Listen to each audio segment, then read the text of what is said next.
Hello and welcome to NPC, Next Portable Console, the show about the games we take with us. I'm one of your co-hosts, Federico, and it's my pleasure to be joined, as always, by our very energized co-host today, Mr. John Voorhees. Hello, John. Hello, Federico. It's good to see you. It's early in the morning here. I've had a lot of coffee. That explains the energy. Okay. Big, all right. Big coffee energy. All right. And we're also joined by our newly rediscovered sort of European, maybe after his trip. I don't know, Mr. Brendon Bigley. Hello, Brendon. Oh yeah, hello. Yeah, I'm here on Parisian time, baby. I've been up for hours and hours because I'm not used to the time difference yet. I thought that I beat jet lag. I did not. That's where I kind of landed. No, I got up pretty early this morning. My question for you is, yes, how many croissants did you have? I had exactly 4. 4. Okay, you counted them. All right. Yes. Okay. Yeah, no, I can remember exactly where I was when I had each one. I'll add a 5th one because I did just eat one before we started recording today. Okay. That's a New York croissant. It doesn't count. Yeah. It was surprisingly good, I'll say, but it was not. It was not, like French cafe people watching good. Yeah. Before we get into the main show, can you, Brendon, you specifically, can you explain like this internet meme to me? Is a cronut really a New York thing or not? Is it? Okay, wait. Are you asking, does it exist? Or are you asking, is it a New York specific thing? I know that I think it exists. It does exist. Okay. It does exist, yes. Does it originate from New York? I've heard that it does, and it wouldn't surprise me if it did. That sounds distinctly American and distinctly New York to say like we're gonna take something wonderful and take something else that's wonderful and put like a little David Blaine tarp over them and reveal that they're now one object. That sounds right to me. Okay. Now, if you want the follow up, are they good? Are they good? The answer is yes. They are incredible. Hard to find. I think there was a little bit of this is a very ruminate topic now I'm thinking about it. This is it's the kind of thing where when it was first kind of on the market, I think people were going wild for it, and every bakery within like a 2-mile Manhattan radius was trying to make cronuts. And there was a point where I think even Dunkin' Donuts was making them for a little bit there. Oh, okay. And they were great. And now I think there's like 2 or 3 places where you can get one. Right. Okay. So they're hard to find again. Yeah, it's been a long time since I've seen a cronut in the wild. Yeah. Okay. Yeah. All right. Thank you for the explanation, and welcome back, of course. We didn't even say it's a croissant and a donut, just to be clear. We didn't say that literally, which for anyone who's... In case you didn't know, it's a fusion of 2 things. Right. Anyway, we got a bunch of news to get into, and then we also got a couple of topics we want to cover. You may recall a while back, I think offhandedly mentioned that Hori, makers of accessories and game controllers, I believe, Brendon, you're using the Hori Split Pad Pro. I sure am. Yeah, the Hori Split Pad Pro Compact. Compact. Yes. Yeah, so the Pro is a little more Xboxy, and the Compact looks a little bit closer to the regular Joy-Cons. They're just a little more ergonomic, a little bit bigger. Anyway, they're making a Steam controller. Now, this is a bit odd. This is not... it's a Steam controller in the sense that it's got a Steam button on it. But it doesn't replicate all the functionalities that you may expect from a Steam Deck. If you were thinking that this was going to be a Steam Deck without the screen in the middle, this is not what it is. It's effectively a PC, Xbox style controller with a Steam button in the middle. And it's got programmable buttons. It's got gyro controls. It's a pretty sweet controller. It costs $60. It doesn't really have all of the functionalities of a Steam Deck. It doesn't have it doesn't have the buttons to invoke like the Steam menu. It's got a Steam button to open Steam, and it's branded. So I guess if you are a Steam super fan, this is the controller you want. It's available in 2 versions, in black and white. It used to be Japan only. It recently launched. Well, it didn't launch. It's the pre-orders. The pre-order page went up on Amazon.com just for the black version, I want to say, and it's $60. Supports Bluetooth, comes with a dongle for direct connection, and it doesn't have rumble.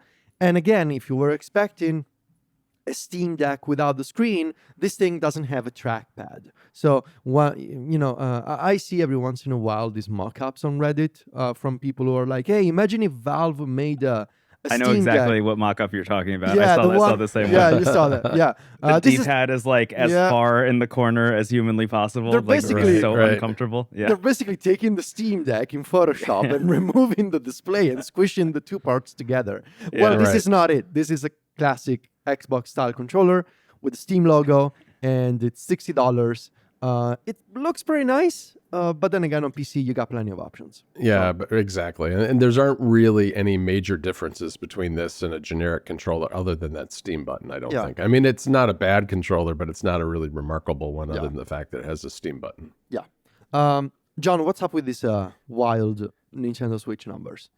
Yeah, so there was a story on VentureBeat that just did a bunch of, it's a little bit clickbaity, but it has a lot of stats about the Nintendo Switch now that we're kind of towards the end of the life cycle. And, it talks about all kinds of things like how, what have the hardware sales been like? There's been 146 million units.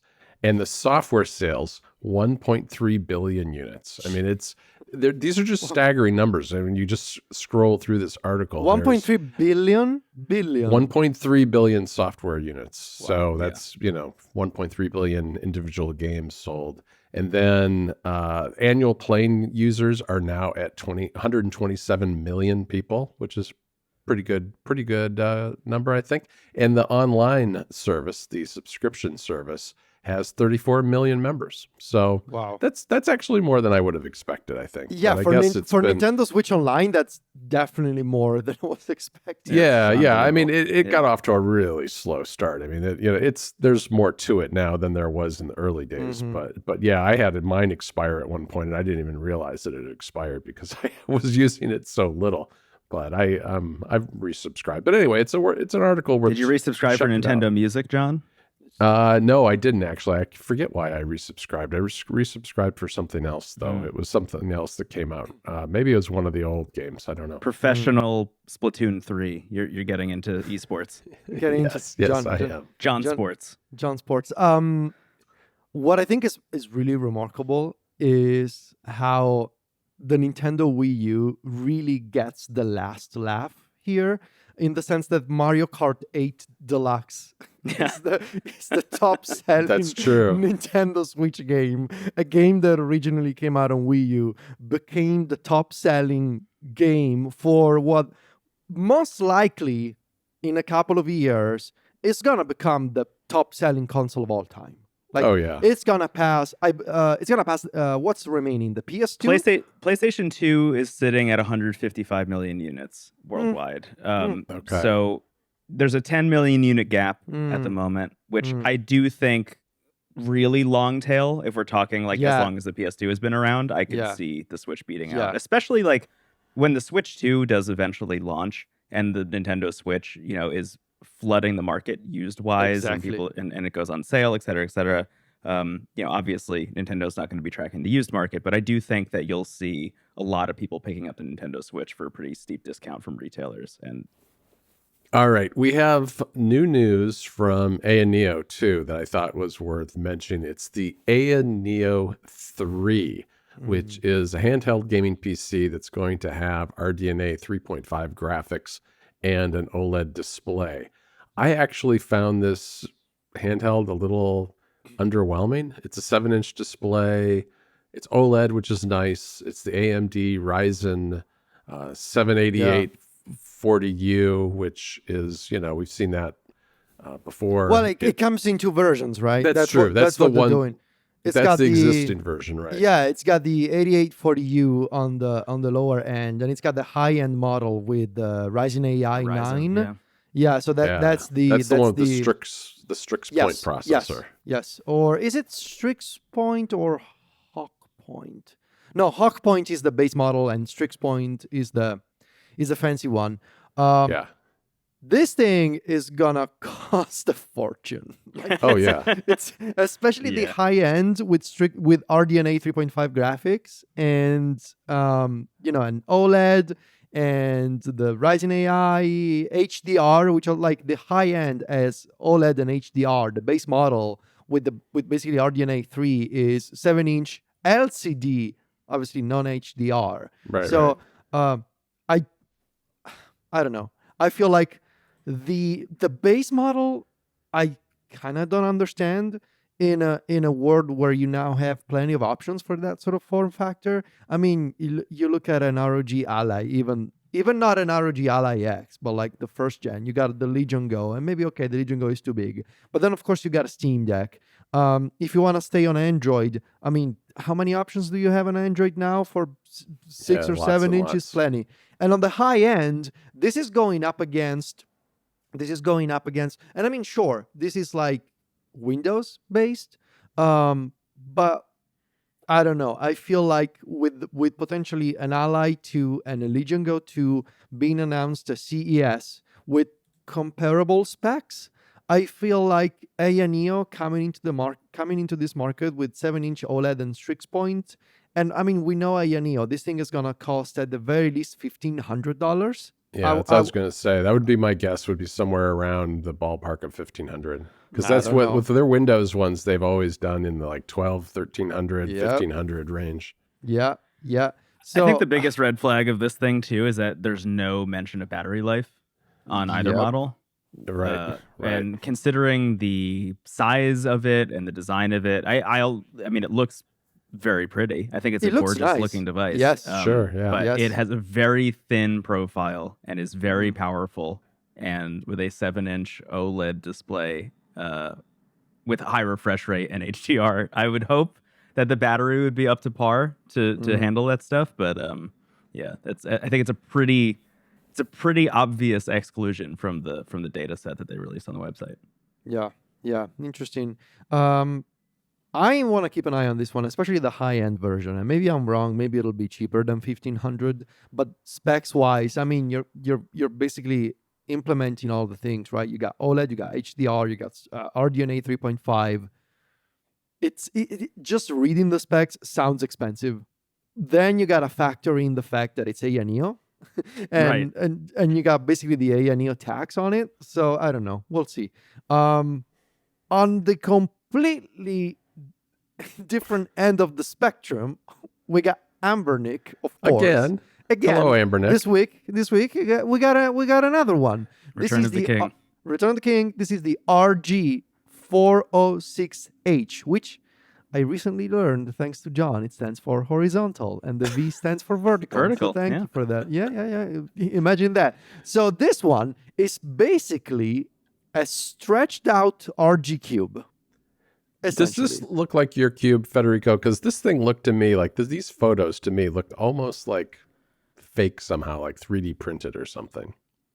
Why? What? I don't know I don't know what it is. Maybe it just looks so toy-like to me that it doesn't seem No, like it's got that vibe. It's got real. that vibe. Maybe it's a pre-production unit or something. Yeah, I don't but know. it does look like a slightly wider RG cube. And Yeah, like 4:3 aspect ratio, probably, right? yeah, it's a 4-inch IPS screen, 960 by 720. What is it? 4x3? 4x3, yeah. Yeah. 4:3, I think. Yeah. You can do video out. You can do 1080p video out over USB-C. It runs Android 13. It does look. It's pretty much the RG Cube, Is but it? Okay. slightly wider. And I mean, I feel like we're past the point of arguing that Anbernic should do fewer devices. And so at this point, why not? Sure, it's an RG Cube. It's an RG Cube, and it's 4x3, and it's wider. I'll take it. You know, Yeah. I think they're burning people out, though. I think people are getting burned out by these. Maybe not so much the Android devices, but especially the cheaper Linux-based systems. People are getting kind of burned out. You know by what I them think? 'cause they're all the same. What I think is an important element of that specifically too is it's burning out the people like us and the Yeah. other people on YouTube who I would are significantly bigger than us and are like the tastemakers in the space, when they're posting videos that are like, Anbernic needs to stop making devices, I'm getting bored of Anbernic devices, all of these titles that are specifically pointed at this idea that like once you've played the RG Cube, you don't need to play anything else that's based off the RG Cube, et cetera, et cetera. All of these XX devices that they have, all using the same chip in different form factors, which, as you were saying, John, I think there's a benefit to having the different form factors and different chips for some people. But at this point, we're kind of reaching saturation. But I think if you are burning out the people who are the most effective at selling your products to people, then you really have a problem. More so than like the random person on Reddit who goes on whatever that subreddit is, SBC, and is like, hey, I would like to buy a device. Which one should I buy? And somebody replies with 43 different Anbernic devices. When they go on YouTube and they type in Anbernic, and the top video is like, I'm tired of reviewing Anbernic devices. Yeah, and there are a lot of those videos now. You're absolutely right. There are a bunch of those videos in the last few months, for sure.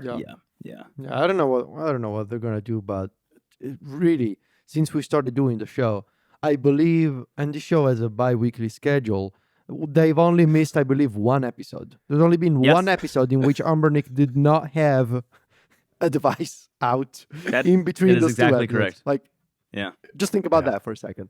But I think didn't they release 2 devices by the next episode? So they made up for that. They made up for that with a two releases. Yeah.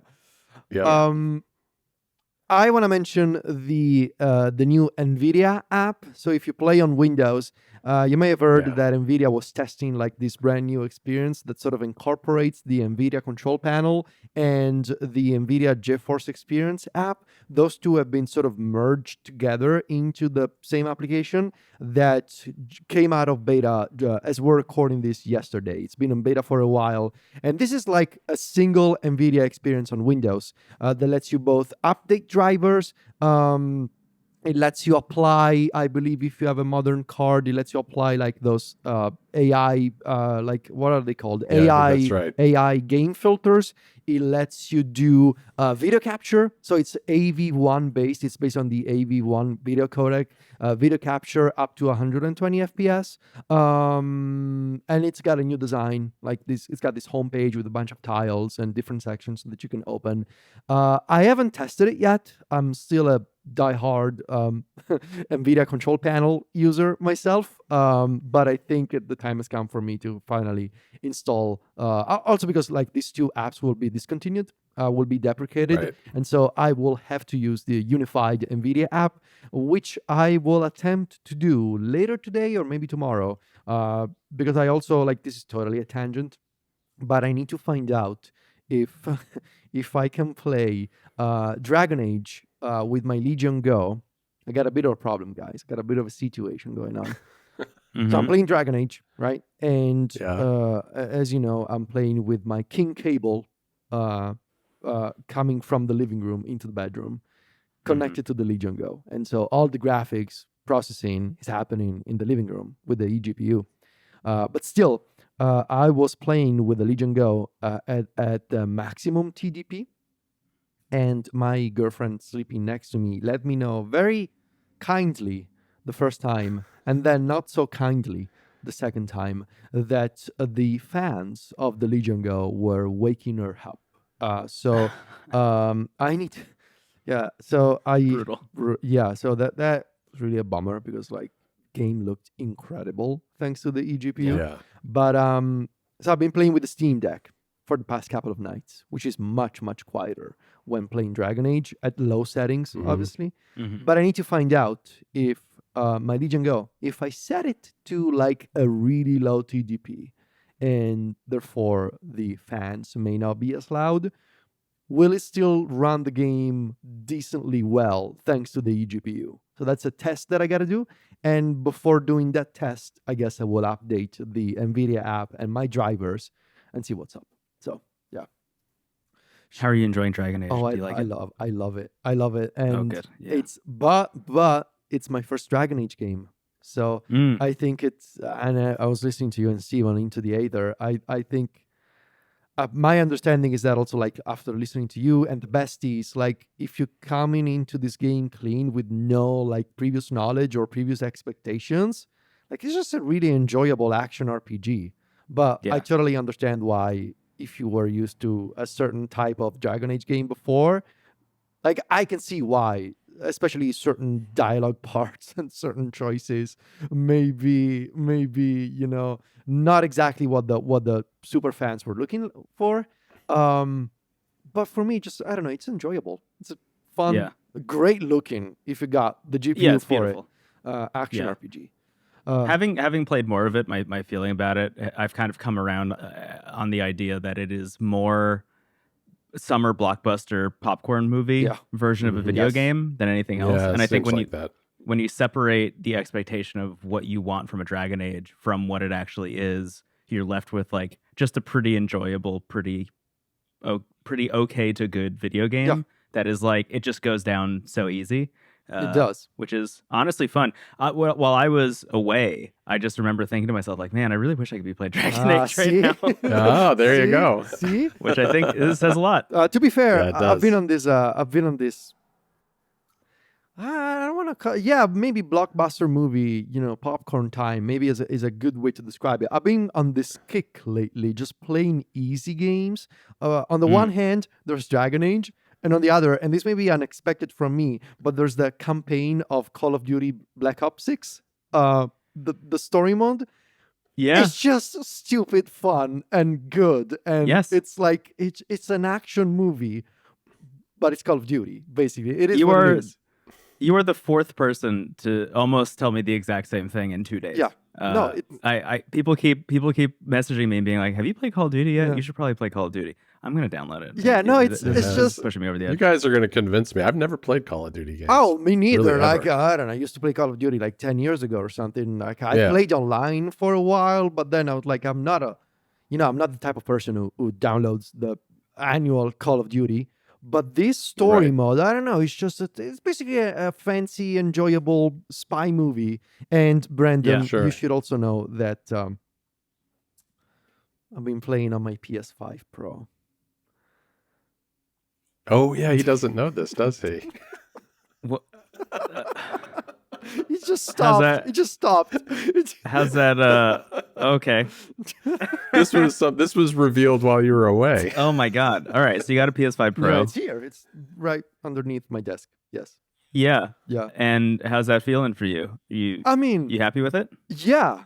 I'm sure. I sold my PS5, so that's what I've been doing lately. I guess we'll talk about it in a bit. Like, basically, whenever I decide to try new hardware, I gotta sell the previous one. It's the only way to do it. Because I don't want to waste money and I don't want to accumulate stuff, and I just want to make sure that these devices find a new home. But I sold my PS5 Slim, and I got the PS5 Pro. And wow, nice. It's I don't know. It's like you play with the best graphics at 60 FPS, and you don't have to worry about anything else. Like, that's basically the gist of it. Like, you just and you're sitting at a desk close and to the I screen, sit at which a I think is what a lot of the reviewers have said. That makes a difference. Yes, it does, because especially if you're sitting up close to the monitor, you can absolutely see the difference. But I will also tell you this: I have been streaming the PS5 Pro to my Steam Deck with Chiaki NG, which is the new version of Chiaki. And even when you're streaming at 1080, but it keeps a locked 60 FPS, like, that image and those high quality textures are coming through to the Steam Deck. I can tell you, it looks much better than the standard PS5. Like, it's a better quality image that gets downscaled on the Steam Deck's display, because it's not even what is it, 800p or something. But it looks better, like better textures, more fluid. And so I've also been streaming Call of Duty to my Steam Deck. It's been lovely, just having a lovely time. I don't know. I've been on this kick lately with these games. Just easy stuff, Yeah. No, I totally get that. Yeah. The one of the games I've been playing recently is Mario and Luigi Brothership. How is it? It's pretty good. Yeah. It got panned, which I didn't expect. Neither did I. Review wise, it didn't do very well. It's like totally fine. I think It reminds me a lot of the reception to Paper Mario and the Origami King, Okay. which was another game that like kind of got panned. I think again because of expectations versus a lot of the shifts in gameplay. Yeah. And only now, years later, are people starting to come around on that game. And I remember at the time playing it and being like, this is a perfectly serviceable Paper Mario game. Beautiful, interesting mechanically. I don't know. It's a fascinating thing. And I feel similarly about Mario and Luigi Brothership. There's some like weird changes they've made to the formula, but overall, it's like an absolutely hilarious, very easy game to just like put on and play for an hour before I go to bed, which I'm enjoying. And it reminds me a lot of Dragon Quest VII, which is a Dragon Quest that people generally don't talk about, but is very good, and I would recommend playing on the Nintendo 3DS. He had to mention a Dragon Quest game. He's the pitchman for Dragon Quest VII. Dragon Quest 3 2D HD remake available now. That is also true. Before we move on to the topics, because we want to know more about Brendon's vacation in Paris as it relates to gaming, obviously. We need to address the latest statement by Microsoft gaming chief Phil Spencer, friend of the show, Phil Spencer, who said, hello, Phil, said that an Xbox handheld is a few years away. And I was not expecting that. I was convinced. I was not either. That is kind of shocking to me because in this space right now, a few years is a lifetime. I mean, they have obviously made a call, I would think, based on that kind of statement, that the current technology is not what they want to build this around. They want to build on another generation of chips. I could also see a scenario in which Microsoft knows that if they want an Xbox handheld to be successful, it doesn't have to be an ROG Ally or a Legion Go. Like it cannot simply run Windows. So I would potentially explain the a few years away thing with they're building a completely different like layer on top of Windows to give it like a more handheld friendly UI. That it's not just a skin like, oh yeah, let's optimize how the taskbar works on small screens. No, I feel like they're building a new Xbox operating system that is based on Windows, doesn't require, like it's running PC games. It's not doing anything special. It's Windows, but it's like a completely different layer built on top of Windows, right? So that maybe supports Linux, like, which is a massive effort for a Windows OS. It supports maybe Steam Deck, like Sleep and Resume, for example. Like that's the kind of stuff that Windows absolutely does not support, and most games on Windows absolutely hate suspending the system and resuming the system for a whole bunch of reasons. And I could see why that sort of effort, it's a few years away, I would imagine. Right. Yeah, it'd be similar to the way SteamOS runs on top of Linux, I guess. But it's just harder to implement on Windows. I could see that too. I could also see them doing something with NVIDIA because they've got a really close relationship, especially on the AI side with NVIDIA. And I could see NVIDIA being a big part of an announcement down the road. Yeah, I wonder how Nintendo. I was gonna say that. Yeah, don't they have an exclusive knowing. with NVIDIA? No, maybe it's not an exclusive with NVIDIA. Yeah, I don't know. An exclusive on a decade-old chip. Yeah. Well, who knows what they're coming out with Switch 2-wise. I think the thing about a Microsoft handheld for me is that they're gonna need to merge Windows and Xbox from an ecosystem and architecture standpoint. I think to get closer to what you're talking about, Federico. I think one of the miraculous things about the Xbox Series S and X line is the sleep and resume. Quick resume is like literally one of the things that made me believe in this generation of consoles in general. And finding some way to replicate that on a Windows architecture, I think it would be a pretty huge step up. But years away is wild because my thinking is like, there is no sense that Xbox is making a mid-generation upgrade to the Xbox at the moment, right? There was one that leaked a while ago. It was called, I think, Brooklyn, codename Brooklyn, that has kind of become a radio silent messaging from the Xbox side of the house. And it makes me wonder if they've kind of taken a step back and decided like we're not even going to do that.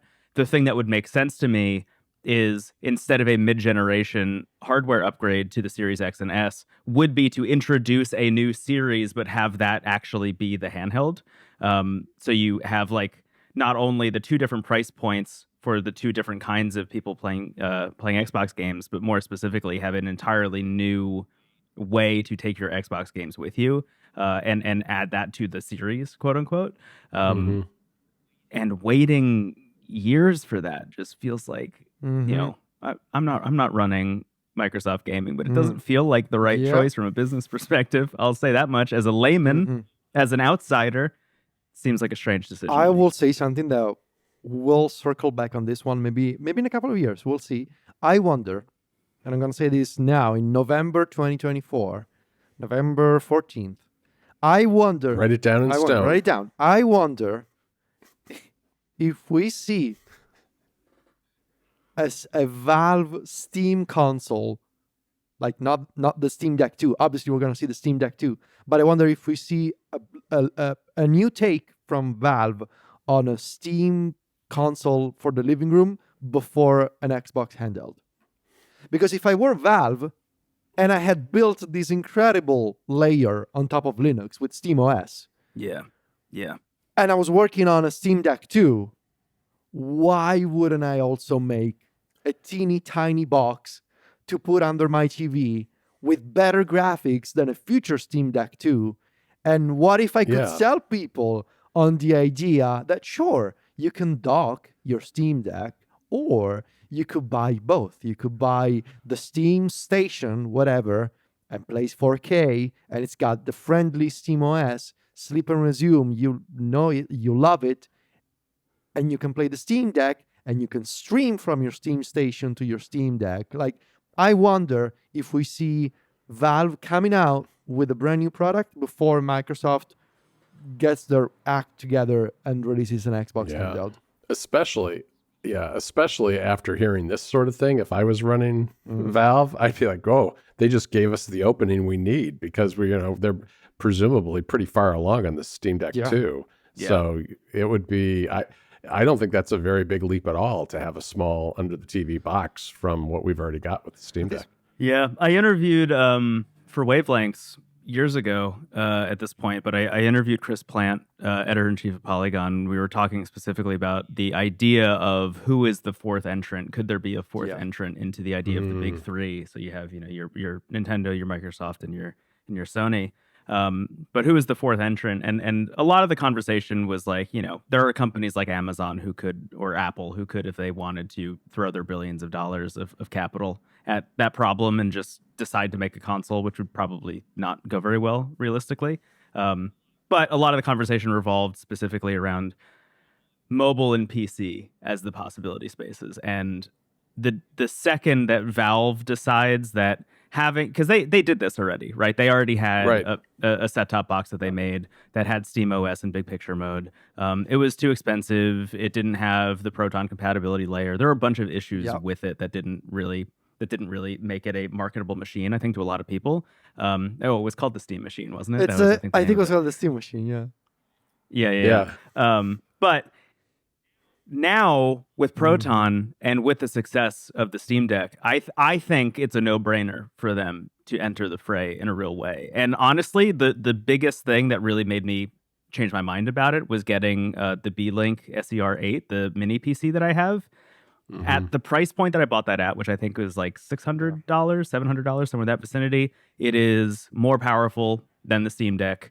It has some great I/O and, is a wonderful design to boot. I feel like just throw SteamOS on it, and that is a Steam machine. That is a new generation of a Steam machine. And if Valve wanted to go and make that themselves, I do think it would be a really big deal. And I think, the main reason would be all of the benefits of buying things on Steam and on PC versus buying things on consoles, right?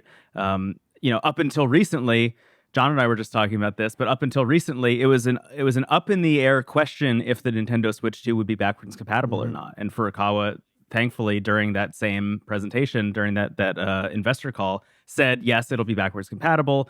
games on the Nintendo Switch that you bought digitally will transfer over to the Nintendo Switch 2. But that's always the fear of buying on consoles, is like maybe the thing that you bought won't work next time. Whereas on Steam, you buy a game, your cloud saves exist everywhere, the games exist everywhere. It's really a question of like, has PC architecture changed so much that your game doesn't run anymore?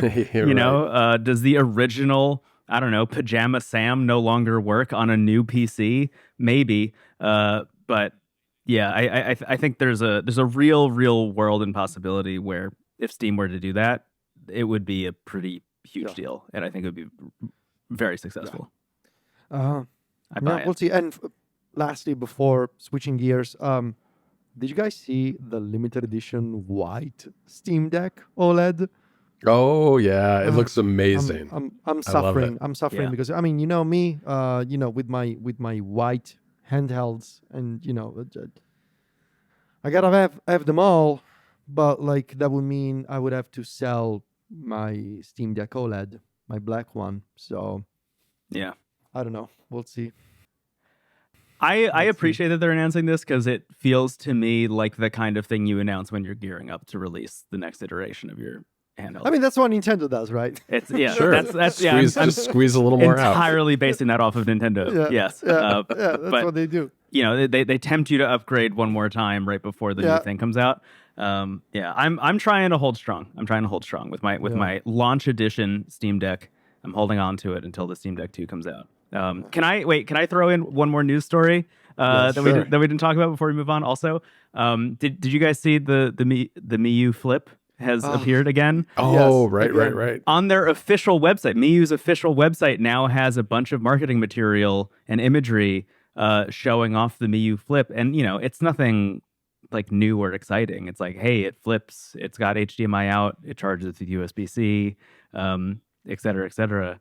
But I mean, that's the most legitimate information we've gotten from Miyoo since they first announced it. Because every other thing we've seen about the Miyoo Flip since they first announced that they were working on one has been from like third-party people who just run like Miyoo rumor Twitter accounts and stuff.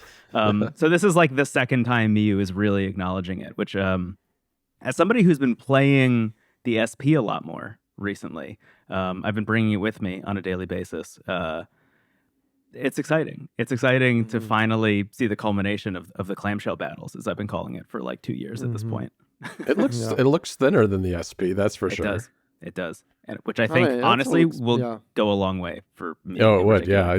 All you have to do is shave off like a half an inch in the thickness of that thing. It would make a big difference, I think. I think so too. Yeah. It's amazing how big of a deal that will be if that is the case. At least for me, from an ergonomic standpoint. Anyway, Brendon, you've been traveling. Yeah. And you brought something with you. Yes. To play games. Yes. What was it? I brought one device with me. I usually when I travel, it's a huge decision point, which I imagine is probably the same for the two of you. What do I bring with me? And I went to Paris for a week, and I had a big suitcase that I brought with me that was just like, I would say 3/4 of the way filled with clothes, knowing I'd probably buy more. And then I brought a backpack, and I brought a pretty small backpack. And the question of like, what do I put in there? Dragon Age is out. Do I bring my Steam Deck? That would take up the whole backpack. I need to fit a camera in there. I need to fit my iPad in there. Like, do I want to bring the Steam Deck? I don't know. Do I want to bring the Nintendo Switch with the Hori SplitPad Pro Compact controllers as well, and the accompanying TomTalk case that they built specifically to hold the Switch with those controllers? That weirdly is about as big as the Steam Deck. Okay. I'm not surprised. Yeah. And I did that when I went to Japan. What was that, last year? And ran into that same problem where it's like that takes up pretty much my entire backpack as well. So I thought to myself, you know what? This is the perfect opportunity to really see, like, could I, and this will lead into what you're talking about, Federico, as well. Could I pare down everything I own and just bring the Odin 2 Mini? Okay. And, I had the Odin 2 Mini. It came with a case when I bought it. That in the case was about the size of the Fujifilm camera that I bring around with me everywhere. And I was like, this is perfect because now I have room for a bunch of other stuff, which was really helpful. So I brought the Odin 2 Mini with me on this trip to France. And to be perfectly honest, I did not have that much time to play video games. You know, Right. it was like wake up in the morning, walk 12 to 15 miles a day, and then get home and have about 30 minutes of being even remotely conscious before passing out. Sure. But I will say, in terms of in terms of applying the could this be the only thing I own test, I think the Odin 2 Mini passed with flying colors. And that would also be true, dear viewer and dear listener, of every Odin device, I think. If you have the Odin or the Odin 2 or the Odin 2 Mini or the upcoming Portal, I think that device with that chipset, with the ergonomics, with everything going on there, running Android, being able to stream games, like it is a really, really solid, almost replacement for like everything else that you could possibly buy. Right.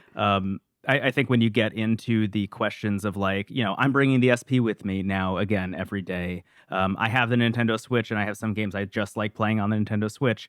All of that stuff could be consolidated into one device and you'd probably be pretty happy with it. So, you know, I was playing mostly Dragon Quest VIII, Journey of the Cursed King on there for the Nintendo 3DS on the Odin 2 and having a great time with that. And I was doing a little bit of streaming. I was trying to see if the internet in France could connect me to my Xbox at home so I could did you do it? Playing Dragon Age. I connected. I did not play it very successfully. That was mostly due to the internet in the place I was staying. But I did connect to my Xbox from across the pond, which I think was pretty remarkable. Remarkable, yes. But overall, I think that was a really successful outing for the Odin 2 Mini, which is, I think, quickly becoming probably my favorite. I mean, it already kind of was within the first couple of weeks of owning it, but like it is my favorite handheld, like by a pretty huge margin. I'm enjoying it a lot. So I want to pose the question to the two of you, like, when you're traveling, what are you thinking about bringing with you, and what do you think you'd be comfortable bringing just one handheld at this point, or would you need to bring a backup of some sort? I would say, you go, John. Okay. No, I think I'm gravitating towards a similar place as you, Brendon. I think not just necessarily just for travel, but just in terms of handheld gaming in general, especially when it comes to the emulation side of things and streaming, I guess, too, is the Android devices with the somewhere between 5 and 7-inch screens, OLED screens. For me, having that range is kind of a sweet spot in terms of size. And you can go with something like the Mini, like you brought, or if you have a little more space, I think the Odin 2 or the Portal could be a good fit, or even the Retroid Pocket 5 that's coming out soon. Within about a week, I think it's supposed to start shipping. So, you know, lately, I guess the last trip I was on, just a short day trip type thing, I brought the AYANEO Pocket Micro with me. Cool. And that's great. I think it's a great travel device, but it is also a little more limited in terms of what it can do compared to the Odin. So I think if you're looking like for an all-around device, the Odin devices and probably the Retroid Pocket 5 series that's coming out are two of the best bets.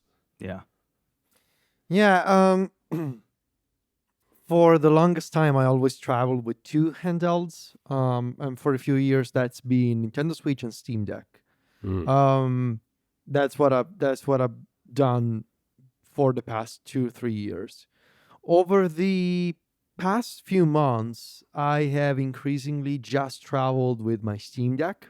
And I've gone through some different periods with my Steam Deck. I loved it, and then I discovered the beautiful world of Windows handhelds, and I realized, I can have so much more power in these devices with a similar form factor.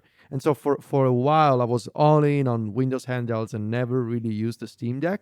And lately, I've sort of settled on this idea. Except obviously for the fan noise situation that I mentioned a few minutes ago. Right. But I settled on this idea of the Windows handheld. It's portable, but it's portable for the home. I don't know if that makes sense. I think that's 100% right, because that's kind of where I am. Right? and it's portable for the home and it's portable for the eGPU specifically. And I've tried it all. I've tried installing Bazite, which is a SteamOS like version fork of SteamOS, but it's not really quite like SteamOS. And that's the thing about Bazite that really gets me every time. Something always happens and it breaks something. Like maybe it's a kernel related thing, or it's like the controller isn't working, or it's a software update is not applying correctly. There's always something because it's not the official thing. And so eventually with Bazite, I always run out of patience. And so I've settled on this scenario in which I haven't played a lot of Nintendo Switch lately, although I plan on doing more of that this winter. But realistically, I've only traveled with with either the Steam Deck or the Odin Mini. So I have not traveled with both at the same time. Depending on what I'm playing, like if I'm emulating, like if I'm playing a Wind Waker or Mario Sunshine on the GameCube, I'm bringing the Odin Mini.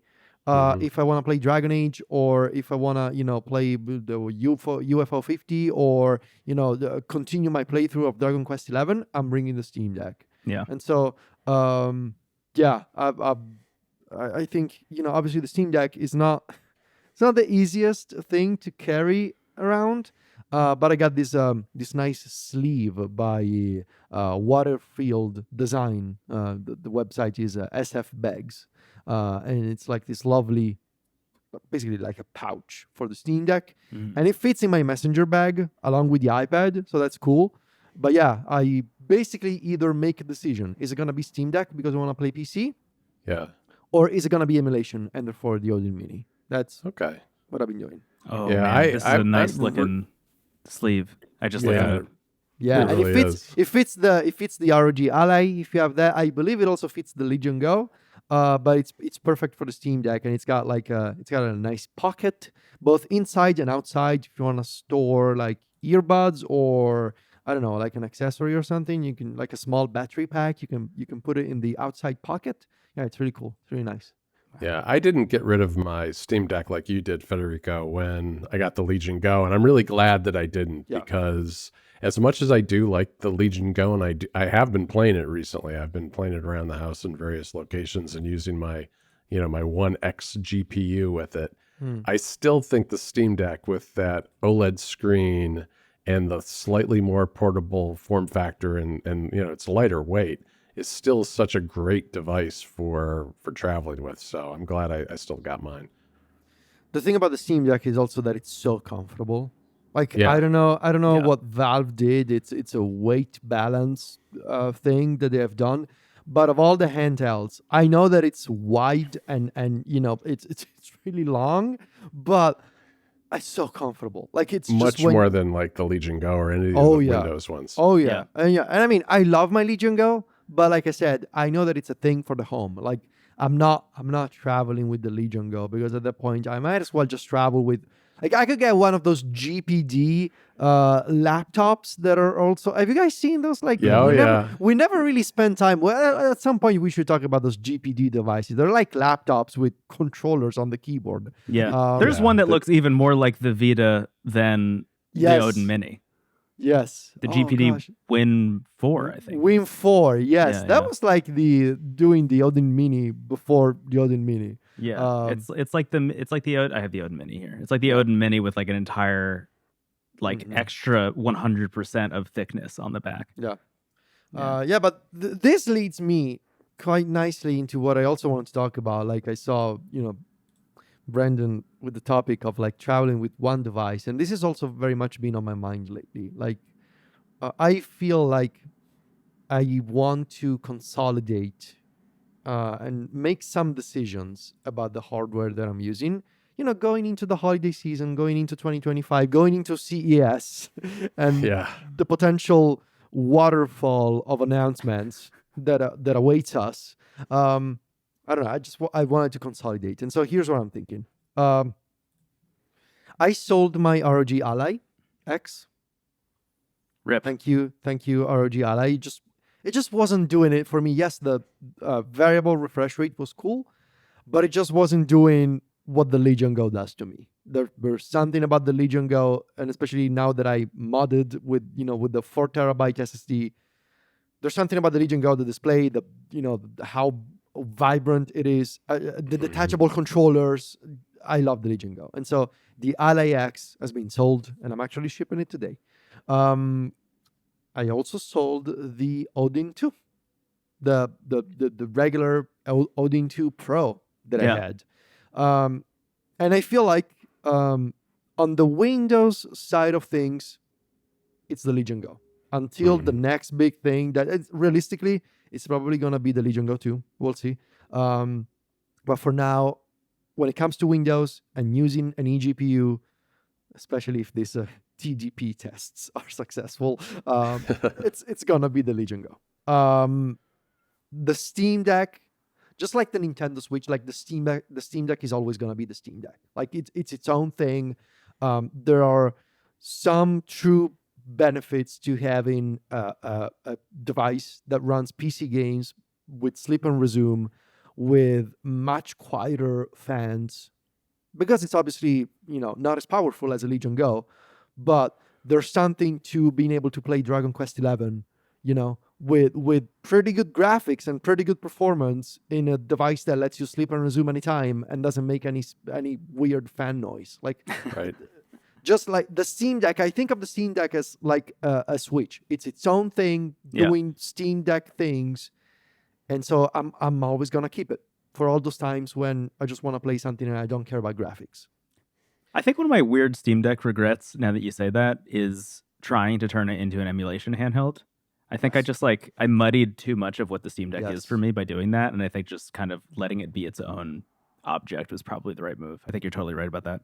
That's exactly what I was going to say next. I feel like most of my consolidation, like besides Windows, it'll happen in Android handhelds. Because I want to use those for, if the Steam Deck is the Steam Deck, and if the Nintendo Switch is the Nintendo Switch, the Android handhelds I want to use for emulation and streaming. That's like, I don't, like you said, Brendon, I don't want to muddy the waters of the Steam Deck, and I could do it. Like I've used Dolphin, I streamed Call of Duty yesterday on my Steam Deck, but I feel like I want to do those things, emulation and streaming on Android. Yeah. And this is where it gets more challenging for me. Because, okay, I sold the Odin 2. I still have the RG Cube. I still have the Odin 2 Mini, which is what I'm primarily using at the moment. However, there are two big asterisks incoming. The Retroid Pocket 5 right, and the Odin 2 Portal. Yeah, we're in the same boat. And I think the RG Cube I'm gonna keep just for the fun of it. Like it's just a cute. Well, having a square device. Screen is really kind of cool and handy for certain games. It's specialized, but it's still it's specialized. Yeah, it's still a good one to keep around, I think. But like, I feel like my big question right now is, what is it gonna be between the Odin 2 Mini, the Odin 2 Portal, and the Retroid Pocket 5 that can be my sort of, all-in-one Android handheld for emulation and streaming? I know that there are these are three really different devices, especially when you consider how the Odin Mini is. So I don't want to say pocketable, but it's almost that. Like, it's super portable, and it's you compare it to the upcoming Odin 2 Portal. Like, the Portal is huge. Yeah, it's big. And so this is what I'm thinking. What I'm thinking about, like, this consolidation will need to happen in Android land. And I want to try them all, and I am going to try them all, and I'm going to sell the ones that I don't use. But I honestly, like, until I have them in my hands, I honestly don't know. But this is sort of how I'm approaching the holiday season. Like, I need to make a decision. What is it going to be between these three? Also because, like, we haven't really discussed this. This is the first time I'm bringing this up on the show. At some point before the end of the year, I would like to do like a sort of like handheld of the year type thing with you guys. Yeah. Like, I want to do that sort of episode. And so I feel like I need to understand what I want, basically. Yeah. I think the Retroid Pocket 5 versus the Odin 2 Portal. If I had to guess, I think that's going to be really what it comes down to for you realistically. And it's going to be a tough choice, I think, too. Yeah. I was watching, who was, I think it was Aiden Walls on YouTube, just posted a video last week or this week that was specifically comparing the Retroid Pocket 5 to the Odin 2 Mini. And what it really comes down to, which is, I think, not too surprising, even if you just like looked at the specs and looked at images of the two next to each other. It's really, do you want more power or do you want better ergonomics? And that's what it's going to come down to, I think, for a lot of people. And I think the Odin 2 Portal being larger, obviously less pocketable than the Retroid Pocket 5 is going to be pretty big. But I think if I were to read the tea leaves on your side of the fence, specifically, Federico, I think it's going to be between the Retroid Pocket 5 and the Odin 2 Portal. Because I think that screen is going to be really hard to beat on the 2 Portal. Just because of the size, and I think the ergonomics might pull you in. But the pocketability of the aptly named Pocket 5, I think, will make it really interesting. Yeah, I'm honestly, like, I'm getting towards the point where I do want to try a Retroid Pocket 5 for myself as well, because as I love the Odin 2 Mini, don't get me wrong, it's, again, one of my favorite devices ever, but I'm really curious about the OLED screen, I'm really curious about the ergonomics, and it just seems like a device that kind of has that it factor that I want to know for myself, especially if we're going to do some kind of ranking and review at the end of the year. I would like to have some personal experience with it. Yeah. And I don't know, it kind of feels, at least for me right now, it kind of feels like the dark horse of all these Android devices. Like, I love the Odin 2, and then I got the Odin 2 Mini. I was like, oh, this is great. It's like, mini LED, and it's smaller, and it looks like a PS Vita. But then, of course, the Odin 2 Portal. And meanwhile, there's this incoming Retroid Pocket 5 that, like, the more I look at it, the more I think about it, the more I'm like, hey, maybe that's going to be the one. But then again, until I try this. And then one last thing that I will mention is that going into 2025 and CES in January, with the very likely reveal of the Z2 line of systems on a chip for Windows handhelds, I could see at some point in 2025 a scenario in which maybe I don't even need an eGPU anymore. If the performance improvements in the Z2 are that, remarkable as the rumors suggest, especially on the Z2 Extreme, I could see a scenario in which, like, you basically get the power, the equivalent of a 4060 or a 4070 in a handheld. And at that point, I might say, well, I could, without having to use, sure, it's not 4090, but I don't have to use an eGPU in a potential Legion Go 2 in 2025. I could see a scenario in which I don't need that whole setup anymore, and I can just leave with the Z2 Extreme on a Legion Go 2. And at that point, if all of this comes true, this is all hypothetical, but if all this comes true, and I sell my eGPU, and it's very easy to sell graphics cards these days. I know, because I sold my old 3080 Ti. It's very easy. But if that happens, that frees up some space, and by some space I mean some space underneath my TV, because that eGPU is giant. Yeah. And I don't know, maybe ideally what I really want is the Steam console, right? That's what I want. But I don't know. Maybe next year there's a scenario, there's a world in which I get something like a NUC, like one of those fancy ROG NUCs. Yeah. For placing them under the TV, and it's always powered on, and I don't need to worry about an eGPU. I don't know. Those things are so impressive. Yeah. Or Federico, you get the V-Link, but you get the one with the dock for the external GPU. It doesn't look great. Isn't that That's Oculink, right? I think that's no, it's not. I don't think. No. It's not Oculink? You sure? I don't remember for sure. It slots in just like a regular GPU into a GPU slot. So it's like a straight up NVMe connection? Huh. I think so, yeah. Wow. I think it is, yeah. Wow. Another alternative, Federico, is you could reach back out and get another King cable that's like 45 times as long as the one you already have. And what am I going to do? You could run it, like out of your car window and Yeah, drive. you could drive around. Yeah, wherever you need to go. Trailing and the still be King playing- Cable. Yeah, the Legion Go. King Cable all over Rome. Yeah. I believe the maximum length that you can buy a King Cable is 15 meters. Mm-hmm. So yeah. How sorry. long I'm just is saying, what if it yours? was 10? miles? That's my only, Yeah. Well, it's 5 meters kilometers. more than I Yeah. have. It's it's. Oh, you need to have the longer one, Federico. Come on. What are you What am I doing? gonna You need do? the best King Cable. Well, The why king of the though? kings. Why though? No. I think I don't actually, know. circling back to my initial question too, I do think if there is a God and they're listening to my prayers, then I'll get a Legion Go Mini, and that will probably be the one device I bring with me everywhere.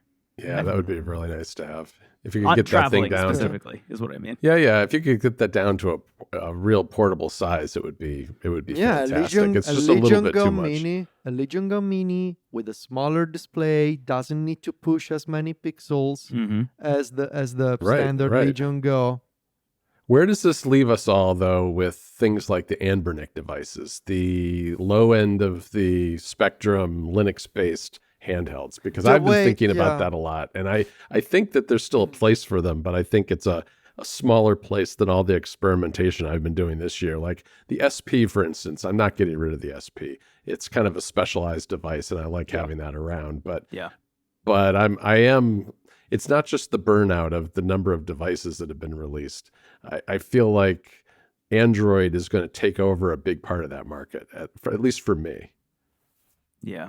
I this is a thing. I think I said this like maybe one of our first episodes of this show, but I'm starting to feel like the lower end market for Anbernic devices is starting to dry up for me a little bit in terms of how interested I am in jumping into it. And I think a large portion of that is and continues to be related to the idea of emulation on iOS. And what I'm more interested in going into next year, maybe this is a whole other conversation we could have, are specialized phone controllers and things like that. Yeah. Like Well, some of the funny stuff. you mentioned that. Yes. I am I just going to showed put off that in my pocket? I don't know. Yeah. I'm up for phone controller talks anytime, Brendon. So hit me up. But Yeah, that's we should I- talk about that. We should talk about that for sure. yeah, I just I think the SP is a wonderful thing. I think when the Miyoo Flip comes out, I'll probably check that out as well. But those smaller scale devices are starting to be a little bit unappealing to me in a world where I have something like the Odin Mini or the upcoming Retroid Pocket 5. Those devices are not as pocketable, but they are still pocketable enough for me to consider them. Here's an idea for you: the iPhone SE as the portable iOS emulation device. Now, realistically, Don't give him more ideas for new phones to buy. He Great already idea. bought the what's the name of the phone you got a couple of months ago? It's the nothing phone. There it is. No, it's not the nothing. It's the CMF. What's the name? It's the Nothing CMF1. Yeah. Is grabbing this the nothing phone. Yeah, there it is. Yeah. I'm not even kidding. I broke it out recently. I was using it the other day or right before my trip, so I could go play. What was it? Oh, I was having that issue where I couldn't start the Pokemon TCG Pocket Oh, right. on my Yeah. iPhone or my iPad. So I was like, I'm just going to start the game on Android instead. I still have it. Honestly, it's a great device. Every time I pick it up, I think to myself, like, if I liked Android just a little bit more, I would switch to this. But can't do it. Yeah. Well, I think that about does it for this I week. think so too. Yeah. I think so too. John, where can people find us? Oh, they can find us all over the place on the internet. Yeah, You that is can true. find Brendon over at wavelengths.online. He's also Brendon Bigley just about everywhere you could imagine on social media. He's he's there posting away. And then Federico and I are over at macstories.net. Federico is at Vitici in all the social places, and I'm at John Voorhees in the same places. So check us out there. And thanks for listening to NPC. Why don't you give us a review if you get a chance? That would be really nice. We'd really appreciate it. Talk to you later, guys. See you soon.